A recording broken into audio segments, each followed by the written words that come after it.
1/4/2019 पूर्वी ज्या वाहना नोंदणी झालेल्या आहेत अशा सर्व वाहनांना केंद्र सरकार व माननीय सर्वोच्च न्यायालयाच्या निर्देशानुसार HSRP नंबर प्लेट बसवणं बंधनकारक आहे।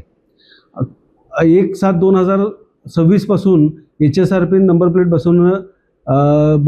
बसवणाऱ्या वाहनांवर कारवाई करण्यास सुरू करण्यात आले आहे।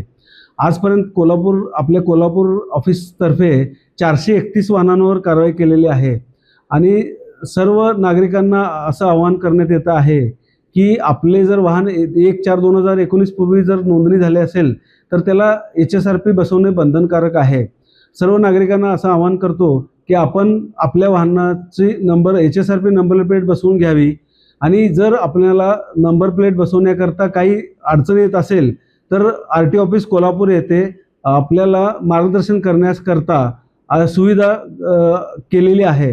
तर या सुविधेचा सर्व नागरिकांनी लाभ घ्यावा असं मी आवाहन करतो। कोल्हापूर जिल्ह्यामध्ये आपल्या 9,15,400 वाहनं इतकी नंबर प्लेट बसवणे आवश्यक आहे। त्यापैकी आता 58% वाहनांना HSRP बसवून झालेले आहे। उर्वरित 42% वाहनं अजून HSRP बसवलेले नाही। तर उर्वरित 42% वाहनधारकांनी HSRP बसवून घेणे आवश्यक आहे।